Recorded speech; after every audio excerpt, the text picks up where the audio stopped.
Welcome back, everybody. I have a distinct pleasure of speaking with somebody who's doing something so great for the kids out there at a time when we really need it. I also noticed myself just speaking with a bit of an accent for no particular reason, so I'll continue just for fun. Please welcome to the program the wonderful Nina Meehan.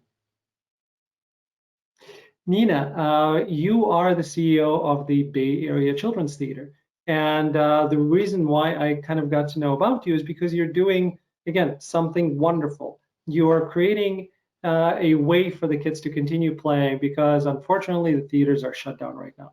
And you needed a way for the kids to continue enjoying the love of theater, but have that ability to do it in their homes where we can all be safer, especially right now in this part of what's happening in the United States.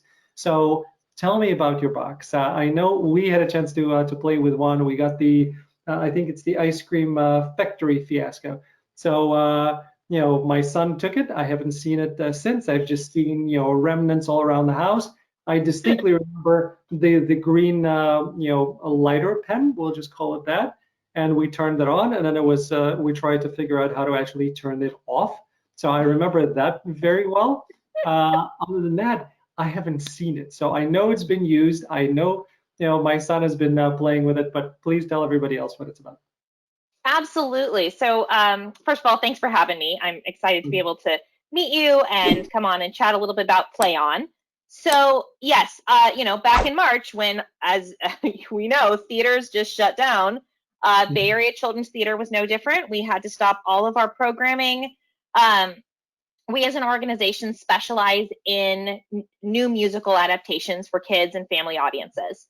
So when we sort of realized that this was not going to be a couple weeks, even a couple months, my team and I started brainstorming, okay, what do kids really need now?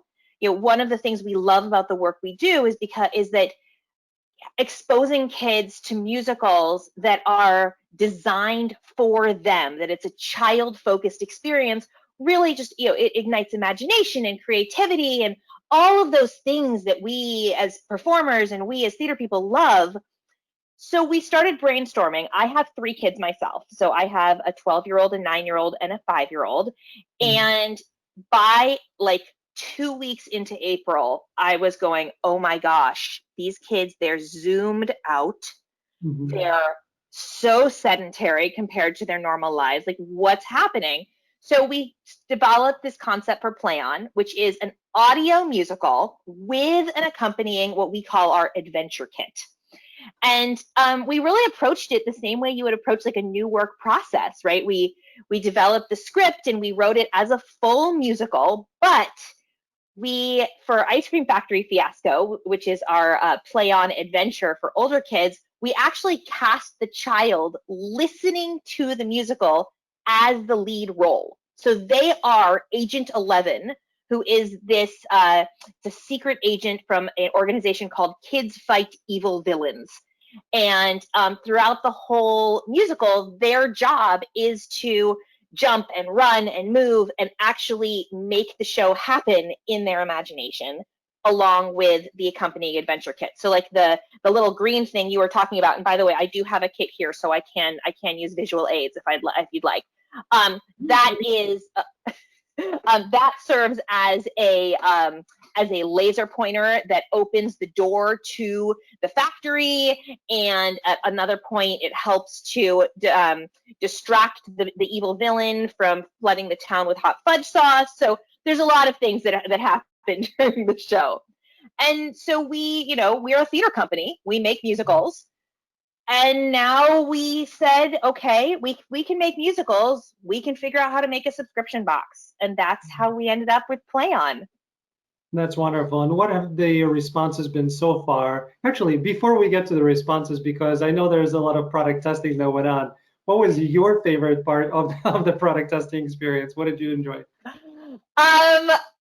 Oh boy, I have to say that in the original development of the story, I had my kids helping with brainstorming. So for instance, the there is a moment when one of the characters falls into the cream vat, the strawberry cream vat, and you have to go and rescue this character, Harper. And I was like, okay, but it's just, it's boring to just like have somebody like swimming in a cream vat. Like, what else is going on? And my 9-year-old is like, well, mommy, obviously there are strawberry sharks in there. And I was like, yeah. So now we actually have an entire song called Strawberry Shark, which my 5-year-old likes to listen to every time we go in the car, because in addition to the audio tracks, we made like a music tracks so the kids can just listen to the music. So I think having the opportunity to like play with my own kids, and story play is something that is really close to my heart and that I just love doing. So that was really special. Yeah, I can imagine that, especially now that, again, you have so much time together. I have a 16-year-old daughter and an 11-year-old son, so it's a lot of time together, which could be wonderful, and it is, and could be frustrating, and it is. So giving them creative ways to spend their time where they actually are not using technology per se, and they're not in another world. Like my son loves Fortnite.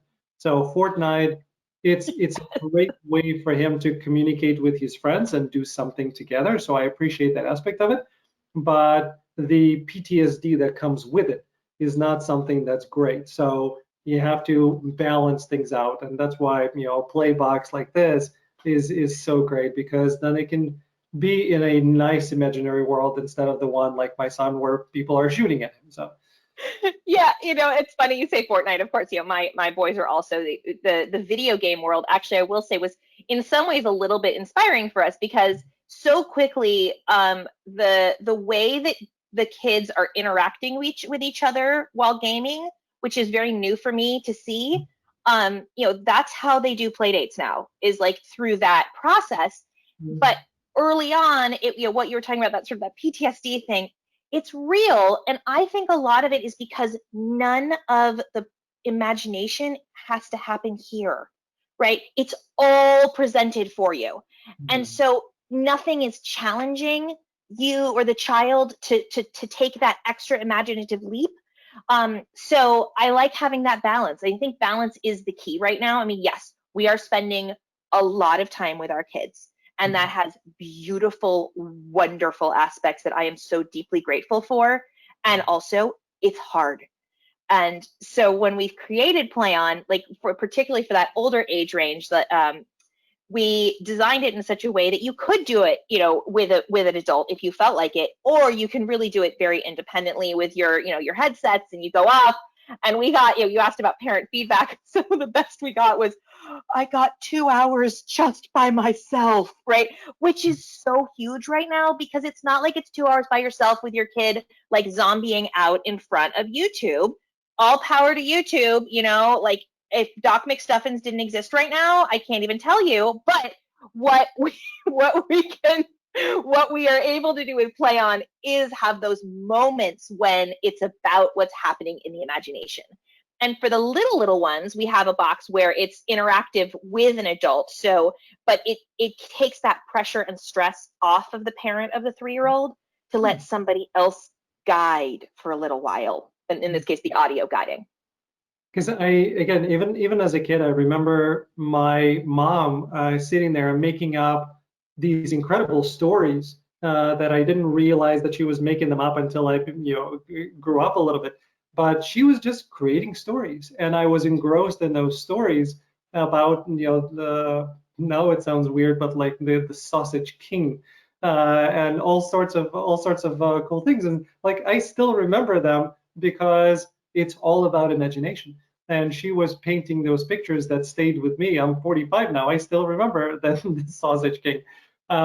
It's a beautiful part, and we have to do that for our kids. So I'm really thankful to you and your team for doing something that allows the kids to continue being involved in musical theater, that's my happy place.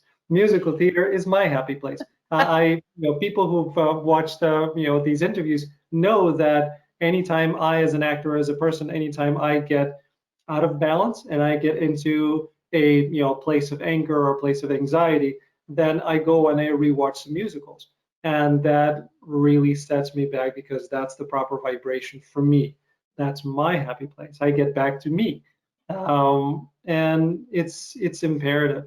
So kids are the same way, and them not being able to hang out with their friends, them not being able to have normalcy to their lives, especially in this formative time in their lives, having something creative, something that's fun, something that allows them to use their imagination and takes them away from that presentation style of the screen that they're in front of is all great. We had a father who contacted us after he got the Twinkle's Musical Adventure, and he was talking about the fact that his 3-year-old hadn't been able to attend preschool. And this happens to be a person who's very connected to sort of developmental stages. And he was very aware that for a 3-year-old to have that social interaction, I mean, at that age, they are learning by watching their peers and by, all of those hard moments, like, you took my truck. Like, that is fundamental learning, and listening to a teacher and understanding that there are instructions. And his comment to me, he took a little video of his son doing there's a firefly freeze dance game that happens in the middle. So like the firefly goes like and it's flying all over, and then you freeze, and then you go. It's a version of freeze dance.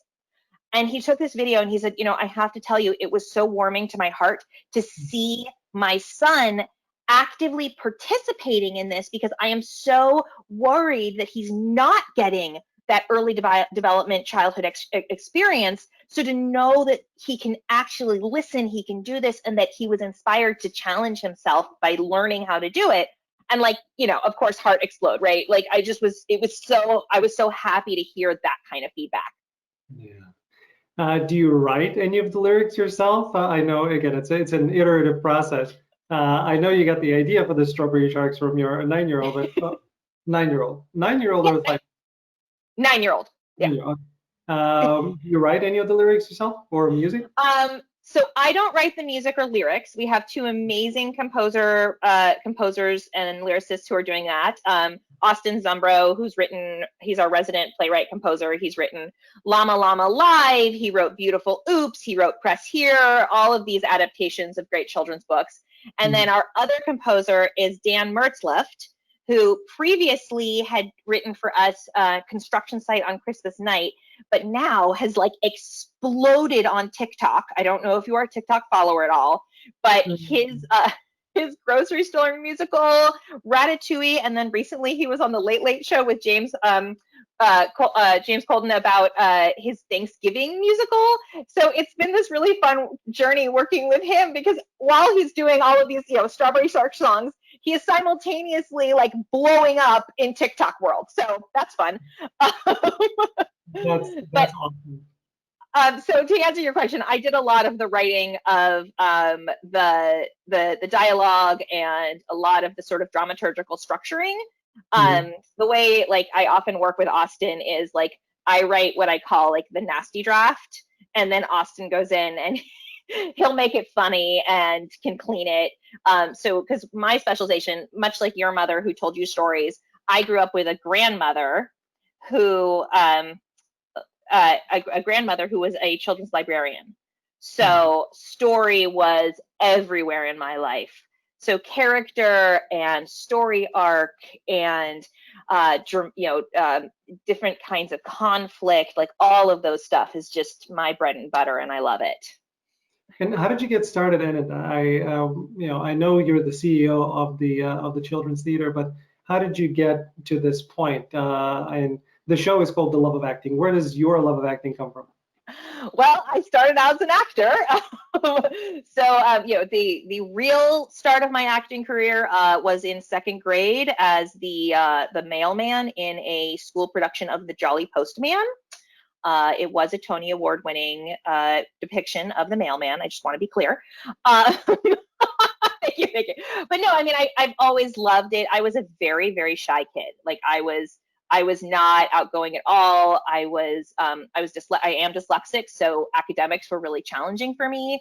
And I kind of just was in a little shell. And then I started doing just class shows and found my voice and found my confidence. And as a dyslexic, as long as you can memorize the lines, it doesn't matter if you can read fluently. So I found this comfort place. And then as I grew, I started doing a lot more musicals. In 7th grade, I did Fiddler on the Roof. I started doing community theater with Bye Bye Birdie at age 14. All of those things. Started teaching drama camp at age 16. And then I went off to school. I studied at Northwestern, where I was able to study both. Yeah, shout out to NU. I was able to study both acting, which was, I had just a phenomenal experience with my acting track, but also children's theater and education. So that sort of that combo is really what set me up for my life. And then when I graduated school, I did the acting thing. I gigged for years, like we all do. In Chicago, or did you go back to LA? I went back to California. So I came back to the San Francisco Bay Area. I had done 4 Chicago winters, and I was really proud of myself for doing 4 Chicago winters, but I am at heart a California tree-hugging hippie. And I was very happy to return to my roots in Berkeley. My first job out of school was an internship at Berkeley Rep. So I came back here for that. And I did all the things. I did musical, I did Greek tragedy, I did Shakespeare, but I landed a job doing children's health education shows with Kaiser Permanente, which is a giant hospital chain here in the Bay Area and nationwide. And that was actually what started me on the path towards founding Bay Area Children's Theater. I was at 5 a.m. in a truck on our way to a school, like you do when you're doing the school tour gig. And I'm sure you have lots of actors watching this, so you guys all know that touring is the ultimate actor boot camp. And, having conversation with a friend and said, hey, I studied this children's theater thing in college, and there isn't a children's theater here like there is in, say, Seattle or Minneapolis or Phoenix, Arizona. Why is that? And we kind of did the, hey, if you ever want to start a company, let's talk. So 2 months later, I was like, hey, let's do that crazy thing. We found, 3 other friends, and 5 of us sat around a table and dreamed for 6 months. And that's how the company was founded. I mean, we were truly bootstrappers. That's wonderful.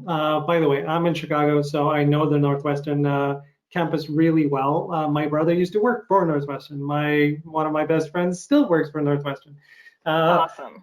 My wife and I think our second date was at the Northwestern, kind of that whole lakefront area. So when my daughter told me that it's Northwestern, I don't want to go there, I'm like, what? How is this possible that my children do not want to go to Northwestern?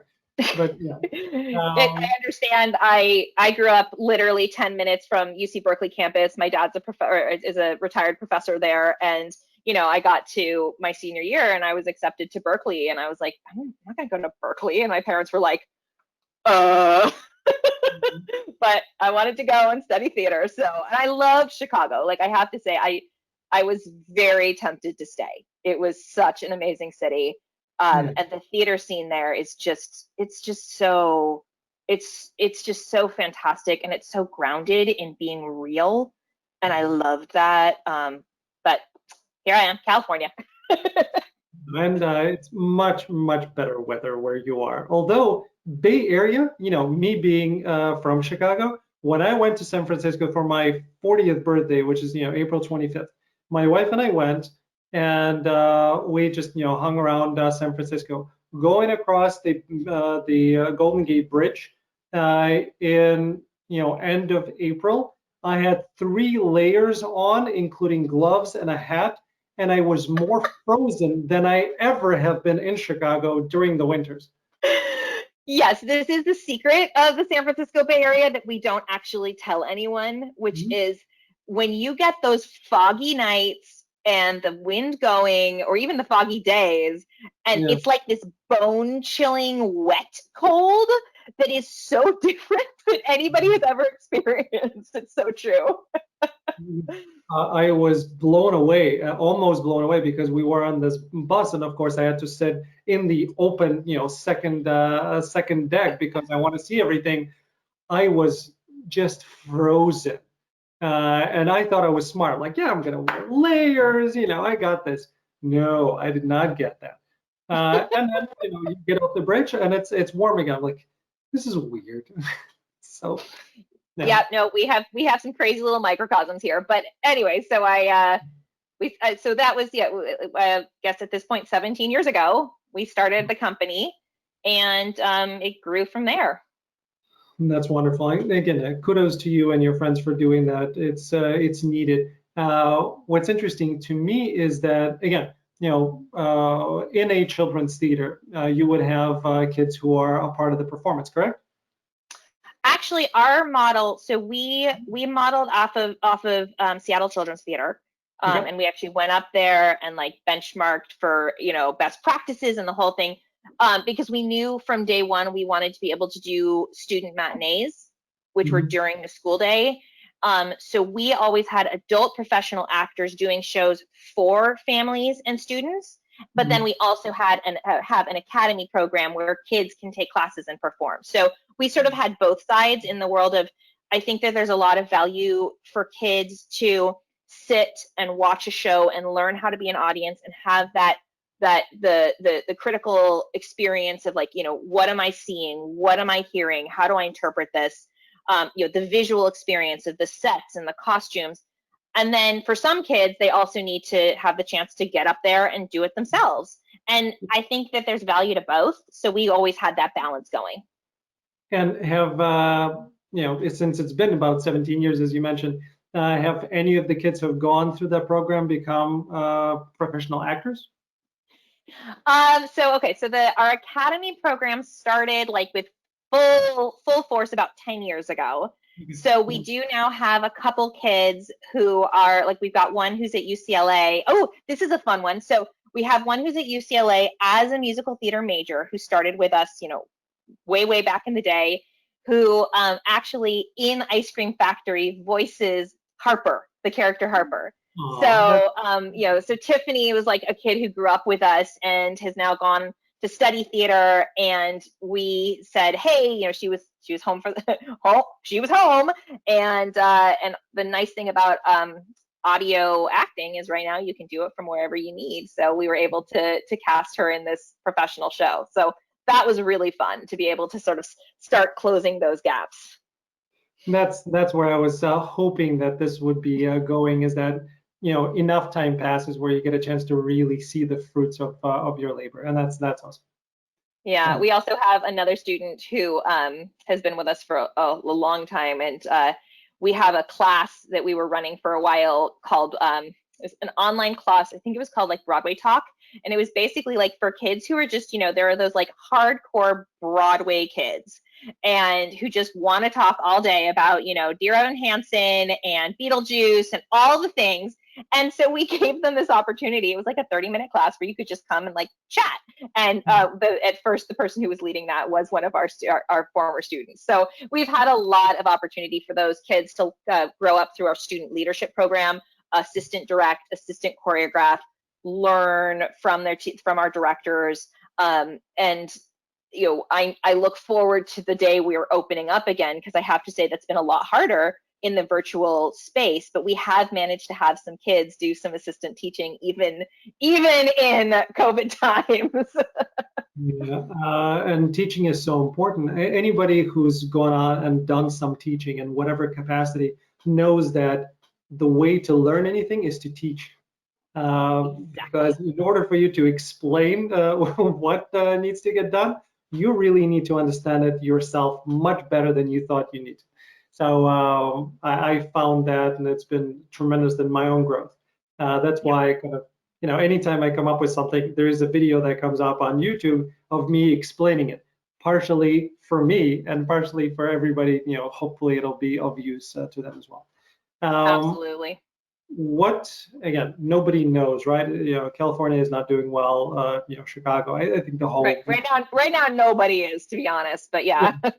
yeah. What is there any anticipation of when you think you might be able to open, given kind of where you see things going? Whew, the gold star question. So here's where I'm at with this question, because I think we as an industry, from moment one, my belief has been we had to be doing two things simultaneously. We had to be planning for the best and expecting the worst. Right. And that sort of in the planning for the best, what in my mind that means is that we always had, while we're talking about creating Play On and these audio musicals, and while we were creating our Academy Clubhouse, which is online classes, we were also simultaneously dreaming about what does reopening look like. So I mean, I hope, I have so much hope that we are able to gather again by this summer. Yeah, exactly.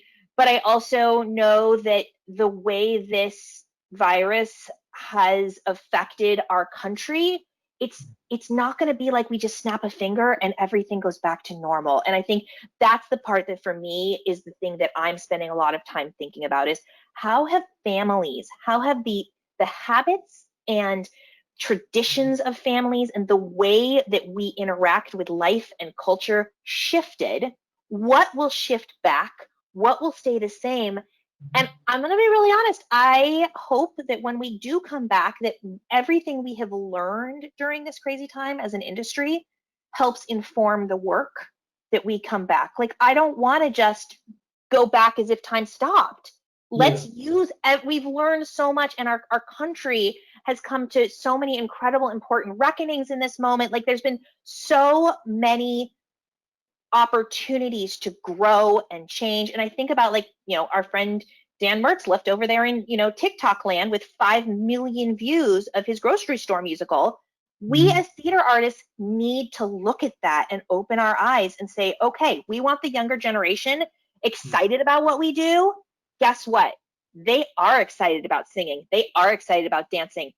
They're just getting it in a different form than we think about. So we have to open our minds and ask questions and be curious and be willing to redefine the same way we redefined when we had to shut down.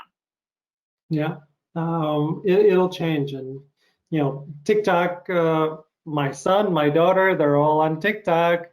And they're loving it like every day. And this is where a part of me as a parent is looking at this and saying, okay, another video you're going to be doing of yourself dancing. But then I want that because it's a positive experience. Hey, he's learning something, he's doing something productive. It's also a form of exercise. And yes, there is the aspect of how many views am I getting, how many likes am I getting, are people sharing and commenting, and the sometimes hate that comes with it. But there's enough positivity there where it outweighs the negatives. So both of them are on. My daughter, I did an audition where I had to dance. So my daughter taped it and put it on TikTok. So I became the dancing dad, and it got some views on TikTok. So I thought it was fun. I love it. That's great. And I think, with all of this stuff, just like you were mentioning earlier, and with the world of Fortnite and the online video games, like all these things, all of them are important for our young people right now. Our youngest kids don't have access to those things, but as they get older, they do. And having those conversations, like having a parent who's gonna say to you, "Hey, I love that you're dancing, and I love that you're taking the risk of putting yourself out there. Let's talk in real life though about what is it doing to your brain, those little likes? Like, what is it doing to your self-confidence if somebody says something mean? And is that about you or is that about them?"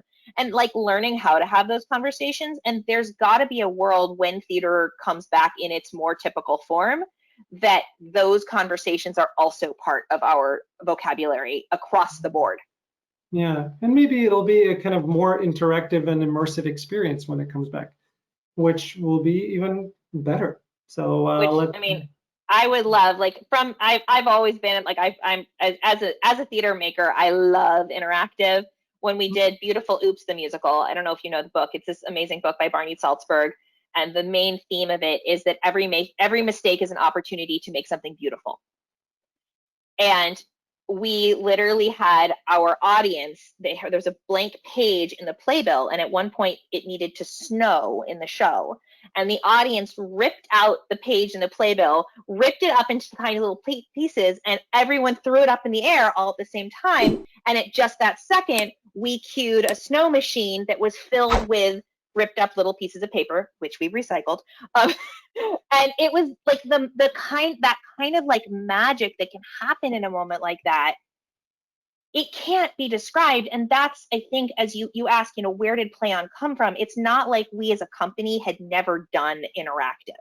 We loved interactive. All we were doing was saying, how do we take that and just like flip it on its head and expand it into the size of a dinosaur? Perfect. And then in terms of the boxes, or kits, where can people get them?